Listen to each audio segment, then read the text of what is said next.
boss, magandang umaga sa inyo lahat. Siyempre, welcome sa akin yung channel. Welcome lang sa ating channel mga boss. So, siyempre, nagbabalik si Lokbo. Ay mga boss, unang biyahe natin ngayong araw. Minalas si Lokbo ngayon. Pero nakabiyahe na ako, nakaikot na ako. Galing na akong Makati, Ayala.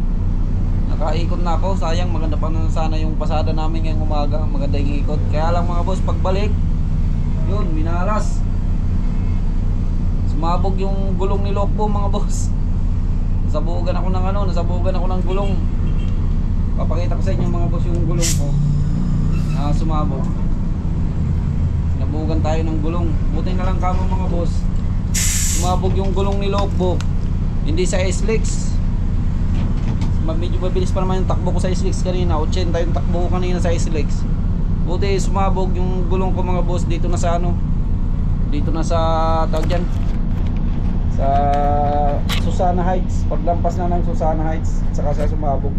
Papakita ko sa inyo mga boss yung gulong ko. Yung sumabog na gulong bandang kaliwa.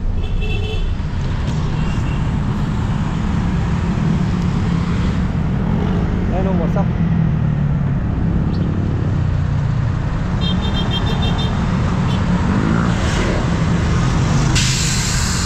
Sumabog.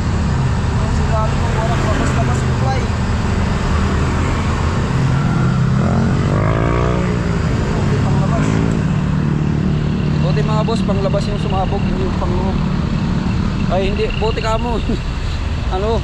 Sumabog lang yung isa lang pala. Kasi panglabas nga eh.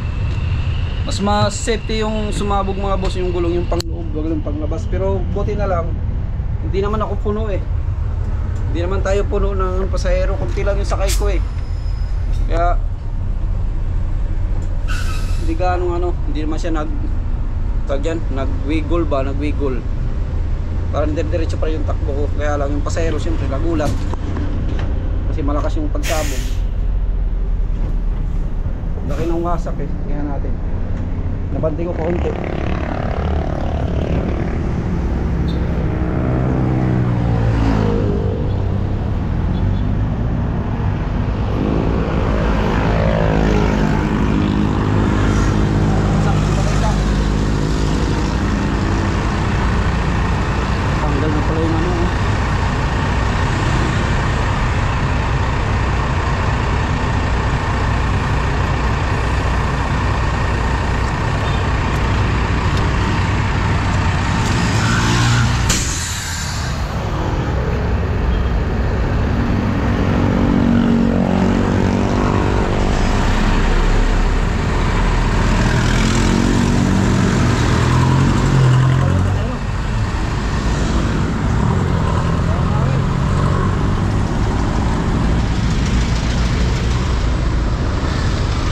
Hangin si Lokbo mga boss.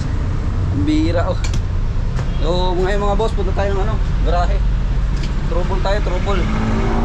Pakita ko sa inyo mamaya yung gulong.